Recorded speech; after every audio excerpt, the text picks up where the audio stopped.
Hello Zimbabwe and welcome to Livetalk, The Connection, a platform where we discuss issues affecting young people. We are coming to you live from Studio 7 at the Voice of America in Washington. I am your host, Taboka Ncube.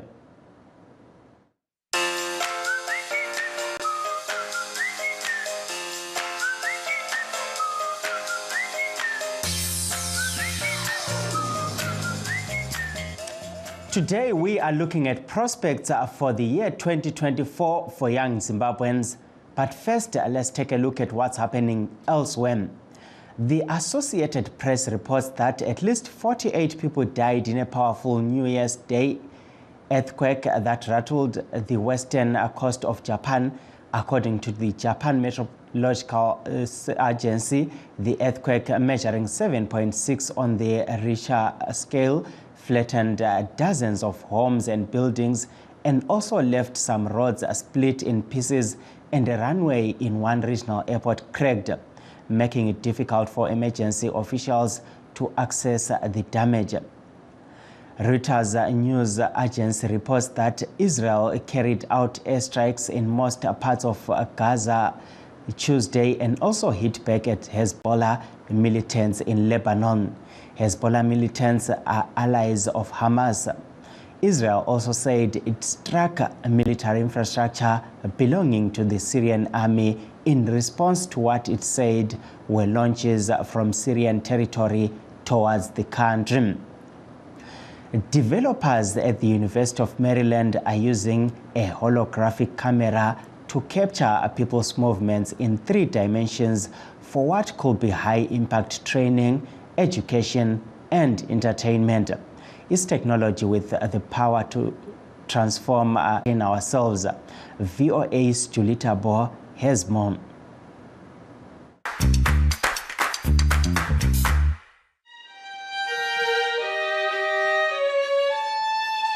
Concert violinist Irina Morishano may be playing for a non-existent audience, but not for long. In the specially outfitted holocamera studio at the University of Maryland, hundreds of 3D cameras are capturing her image and movements to create a lifelike hologram. Her holographic twin can then be placed virtually into any setting so that someone with a virtual reality headset can feel like they're watching her live. In this prototype, Morishano, who is also an associate professor of violin at the university, appears to be performing from a famous concert hall in Romania. My wish was for me, or for my hologram, I should say, to be put on the stage of the Romanian Athenaeum. So we hired a team to film the Athenaeum so that when someone would watch this recording of the Romanian piece, they would see me on the stage of the Athenaeum. Amitabh Varshney is Dean of the university's College of Computer, Mathematical, and Natural Sciences. We believe that virtual and augmented reality experiences, which are immersive in nature, help us recreate the world in a much more precise, accurate way than we would ever with just a desktop monitor with a keyboard and a mouse. Using advanced holographic imagery to allow viewers to virtually walk around the action has applications well beyond music and education. The holocamera team is developing a prototype for performing arts that it hopes can be expanded into remotely training healthcare professionals in intricate medical procedures, including surgeries. Julie Tabo, VOA News, College Park, Maryland. For those that have just joined us, please note that we are streaming live on our Facebook pages VOA Shona, VOA Studio 7, and VOA Ndebele. We are also live on YouTube, VOA Zimbabwe. Today we are looking at prospects for the year 2024 for young Zimbabweans. James and Leroy Kwati from Highfield in Harare say they hope 2024 will bring better fortunes. ya 2023 yangari gwera ngarabatikana pakuti mari yanga singatingerere saka itoona kuti mugore ra2024 zvinhu zvikarongoti rerukika mamwe mabasa odai nekudai so zvinhu zvikatamanuka ingai gore rakanakirawo tikutarisa zvawani va2024 rimwe zuva rekuti gore rekuti zvinhu zvedu zvinenge zvakasunungurikirawo mhaso yedu isiri magidiri saka mhaso redu refanira kunge rirasunungurirawo pasina chii zvinotitsoma-tsoma maibata but ndimi muri kunzi muri kutsomwa nemadrugs kamageto youths imi makomana chii chiri kuitika maya mukatsomwa nemadrugs zvinhu zvenyu zvinozofamba here magoals enyu amuri kuda kuachivha 2024 panyaya inonetsa pakuti kutsomwa nemadrugs ichoisi yaunoita mulife mako isusu kuside kwedu hatiite zvozvo zvatinongoda gwedu kutsvaga mari tikabata mari dzedu toenda kudzimba dzedu pasina ari kukwara kana kuti kudirwa komkoma muri kutarisa kuita seiko 2024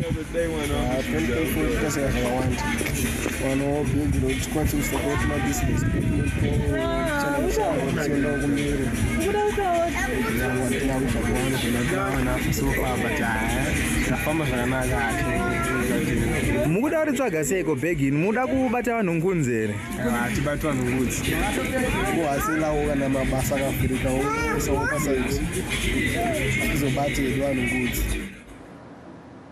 That was James and Leroy Kwati, based in Highfield, Harare. Please stay tuned as we take a brief break. In times of change, when the world seems uncertain and what we hear doesn't reflect what we see, we seek the truth. When we are told only part of the story, we lose trust. In moments of crisis, our dreams, hopes, and wishes for a better tomorrow depend on a free press. At Voice of America, we bring you the stories that people take risks to see. We connect the world and unite it with truth. At Voice of America, we show you the whole picture. Today we are looking at prospects for the year 2024 for young Zimbabweans. Apo patiri kutarisa kuti vechidiki chii chavakatarisira mugore ra 2024 uyezve tichitarisa kuti nemamiriro anga akaita gore rapera chii chavangada kuti mugore ra 2024 vange vachizadzikisa. Sikhangelakela pano kuti umnyaka ka-2024 abasakhulayo kuyini abakukhangeleleyo kanye lokuthi bangafuna ukuthi bafeze ziphi izinto ngomnyaka ka-2024. Yes, to discuss this issue, we are joined on the phone by Senator Nonhlanhla Mlotshwa of Triple C, and we are also joined by the Mthwakazi Republic Party Youth Chair Mkhululi Ijele. Welcome to Live Talk.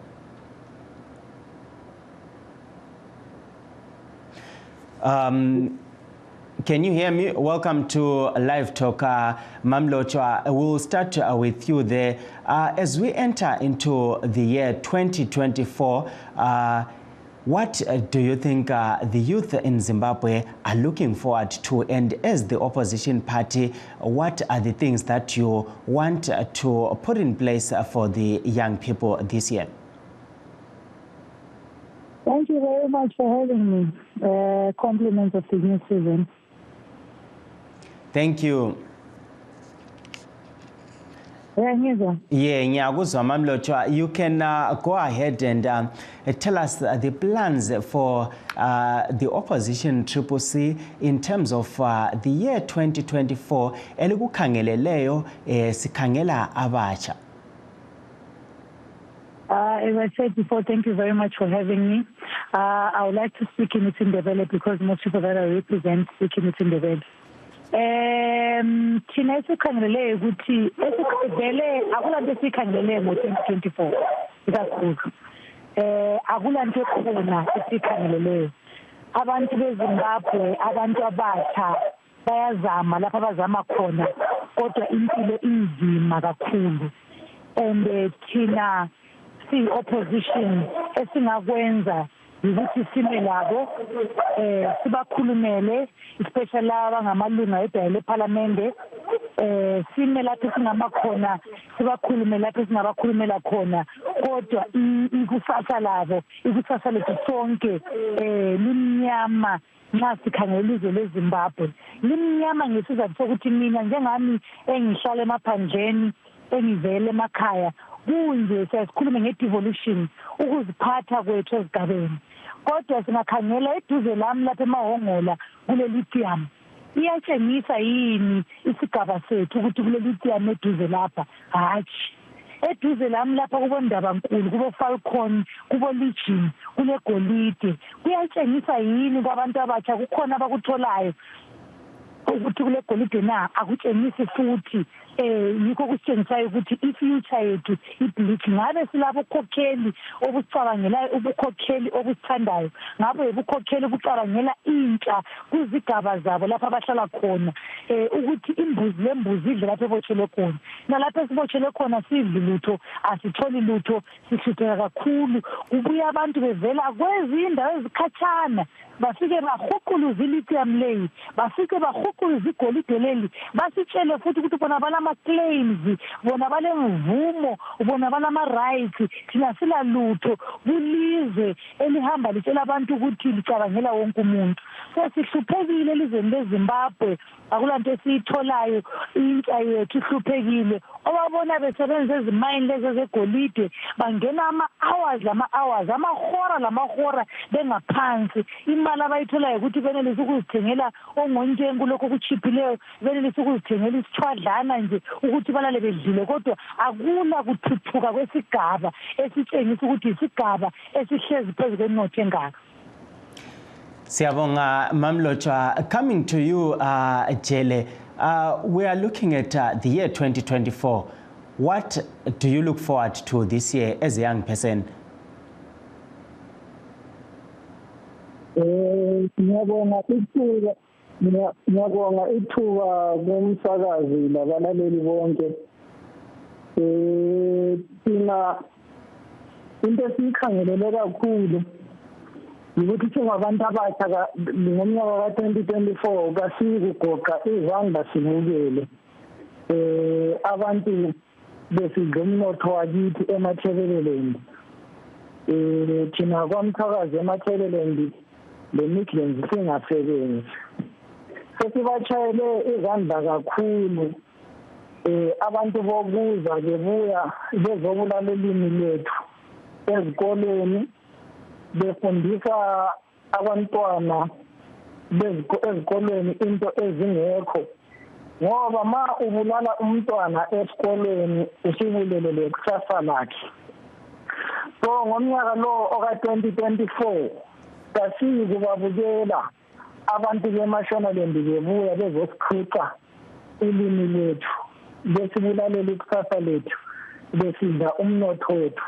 besithathela amaplazi ethu ngoba into esiyilwayo lesiyilwelayo yikuthi singabantu bezindawo zakithi eMathebeleland kakube yithi esiphumeleliswa yilowo mnotho osezindaweni zakithi kakube yithi esidetermina ukuthi lowo mnotho osezigabeni zethu usetshenziswe njani singaze sazotshelwa ngabantu besuka kibo le bezositshela ukuthi balama-claims emafusini abobani balama-claims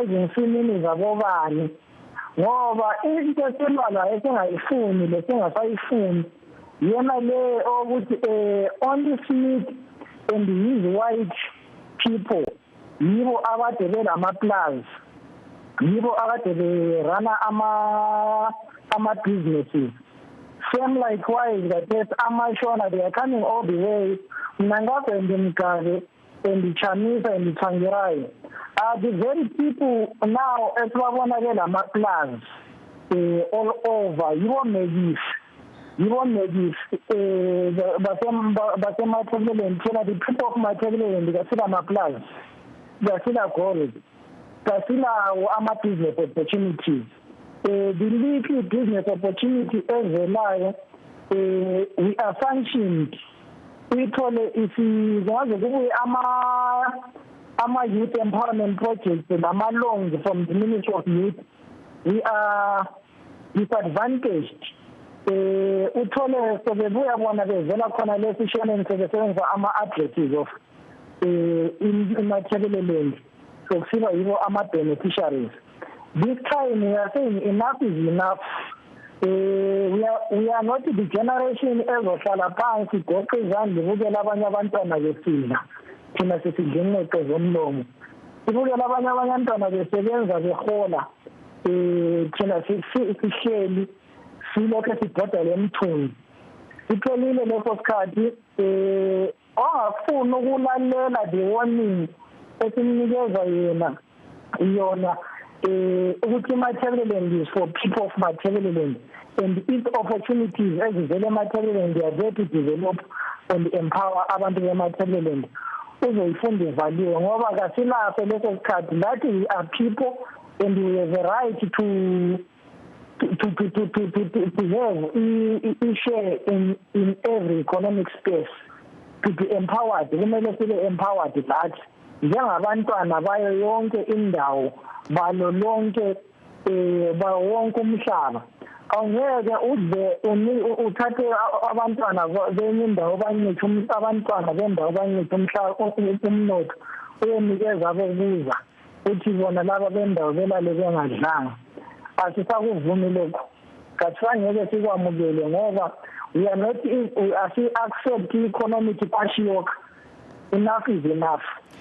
Yeah. Thank you there, Mr. Jele, on your contribution. But from what I understand, you came with more of complaints and what is the plan in terms of solving some of these issues that you are complaining about? I'll leave this opportunity to you, Mamlocha, to say what can be done to solve some of these issues that you are raising. I understand, yes, you are saying some of these things are not within your power, but then I think there should be something that can be done to solve them. What's the plan? Safazi, the difference between me and Mr. Jele is that mina angilunqatsha. Mina ngilokufegcekeni.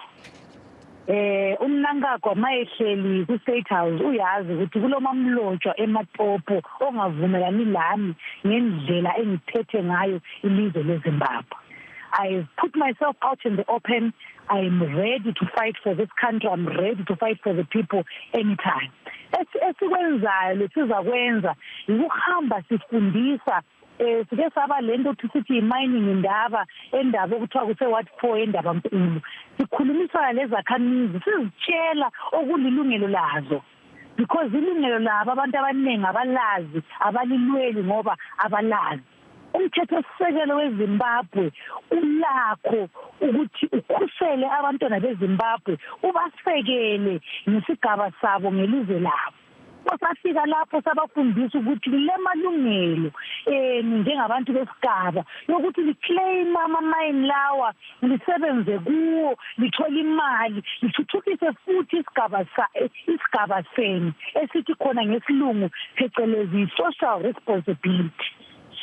Isigaba esihlala kizo thina ema-South asilazulu kodwa silomnotho omkhulu in terms of gold and other minerals esitsho ukuthi sizimisele ukuthi sisebenze kulezo zindawo abantu bakithi asomazila abantu bakithi bazimisele ukuthi basebenze sizimisele njalo ukuhlala sitshela abantu bakithi sibafundisa okulilungelo labo. Kulabantu abathi nxa bekhokhelwa kuhle bengakwazi ukuzimela. Sizimisele ukuthi sikhokhele abantu bakuthi kuhle sibalide kuhle sibafundise ukuthi okumthethosisekelo okubasupportayo okubakhuselayo yikuphi sihlale sinjalo siqhubeka abantu bakithi bethola okuyikho kumele bakuthole elizweni lakithi. Ngiyabonga Mamlocha, ngikubamba umlomo lapha nambijana kulomunye ongenileyo kuhlelo. Hello caller. Yes, thank you for coming on the show. We are talking about the year 2024. What are your expectations for the year 2024 looking at the youth? We are looking forward to have a bright future for kids, especially the young one needs to get a job because you don't have a job. The young ones are suffering, and mostly teenagers, they are getting pregnant due to the lack of economic. There is no job. I mean, we are looking forward to get some job because it's mostly the young ones.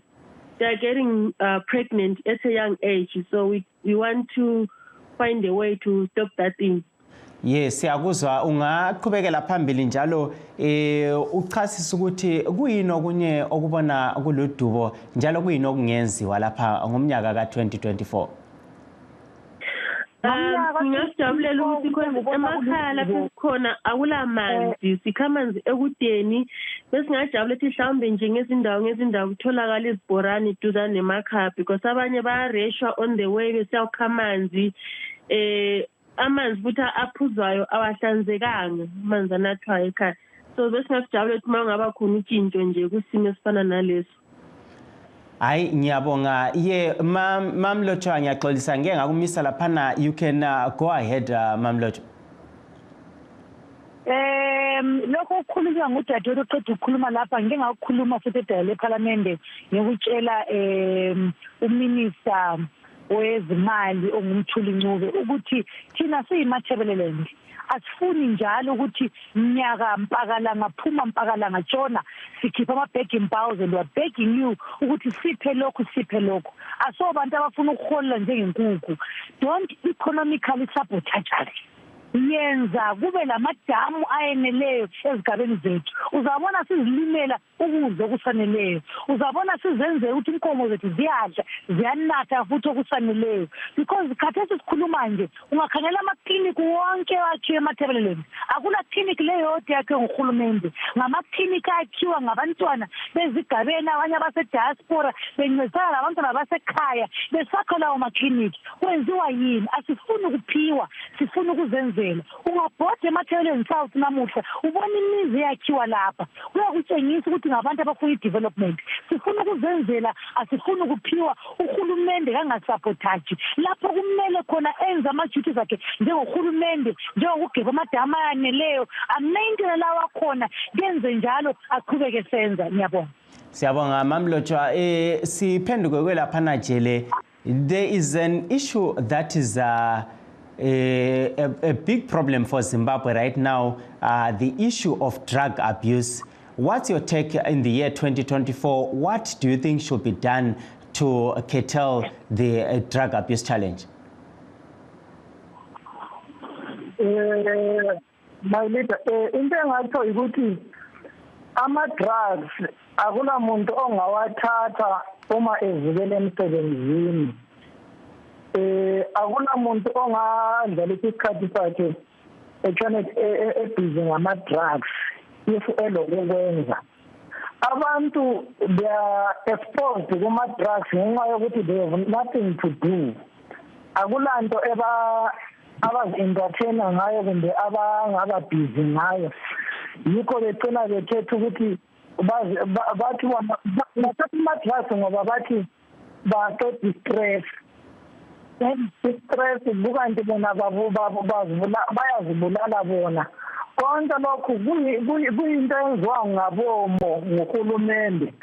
Uhulumende ufuna kungabi lama-youth a-responsible ukuze kube labantu kube lezidakwa nje eziphela moya ezingela future. Yinto ayifunayo le akufanto ukuthi akuyi-mistake enzo uhulumende into ayenza ngabomo to destroy i-future so that abantu kungabi le-youth responsible. Siyabonga sibona njalo abanye abatsha sebeqalisa ukuthi bayabaleka elizweni bephuma elizweni ubona ngani lokhu kuyinto ephathisayo na kuyinto engaphathisa abatsha ukuphuma kwabantu elizweni kakuqalisi namuhla ngalomnyaka ka-2024 yinto eyenzakale kusukela ilizwe lithathwa kuthiwa libuyile ngo-1983 kuqala ukubulawa kwabantu abantu bahle baqala ukuphuma elizweni babalekela impilo yabo kubuya isaphu abantu bexotsha iyouth ixotsha emsebenzini ngongobaba bethu kungokhulu bethu ngaleyo minyaka bexotsha emsebenzini ne-isaphu kuvala ama-industry kobulawayo abantu bephuma besiyadinga imisebenzi emazweni ukuphuma kwabantu kuyi-strategy sezanu lamashona so that bona they occupy imathebeleland elakomthwakazi izinto ezenziwa ngabomo this is wabona even those political parties abathema ukuthi they are in parliament they are not even raising those issues ukuthi abantu badliwa zingwenya kangaka ngoba sikhuluma this is January baba esikuye izulu liyana baningi abafowethu inyanga lezi abazothathwa nguLimpompo abazothathwa ngomkhwebana eBotswana besiya kuba yikudla kwamanzi lezingwenya lezimvubu so izinto ama-problems onke lawa ngama-problems acreate izano lamashona ukuze abantu bemathebeleland bebe displaced bengaphindi bangakwazi ukuthi bebe lento abayiyakhayo so yikho sethi thina this year we will not tolerate any nonsense eyenza abantu bakithi bebe displaced ngoba sesikwazi ukuthi izinto ezenziwa ngabomo this is why nasephalamende labo bengakukhulumi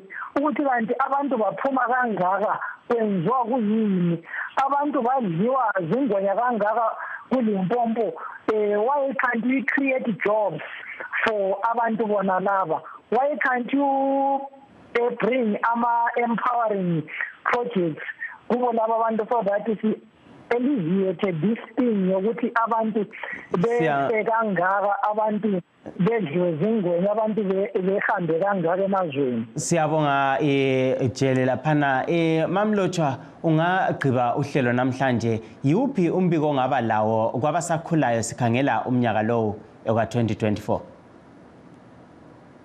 ngiyabonga ngithanda ukukhuthaza kwabatsha ukuthi awuchiyi into okuthiwa yi-gap ku-leadership awuchiyi into okuthiwa yi-gap kubukhokheli ubusu-expecta ubusukhala ukuthi kufika abantu baphatha bevela kwenye indawo abantu bakithi abakwazi ukuthi as long as ubhutitshele expect ukuthi emathebeleland iphathwe kabuya azoyiphatha kabuya azoyenza izinto awusozoyenzela izinto ukhathana nini igoli ngayihlala 13 years and I came back to Zimbabwe ngabona ukuthi angizophatha because akula muntu ozaphatha njengami akula muntu ozakhuluma njengami ubhutitshele kahamba evala into kuthiwa yi-Hansard abona ama-contributions esesiwenzile njengama-opposition leaders in parliament isikhathi leso singene kiso singene isikhathi esilutshwane and made contributions futhi ngolimi lakithi lwesindebele so asiqhubekeni siphatha i-governance ifuna thina umbuso ufuna thina ukhulume ukhatshana uthi ngizaphatha asiphatheni bantu bakithi asiphakameni sizimele sizilwele ngiyabonga bamlotshwa Thank you. There, unfortunately, we are out of time.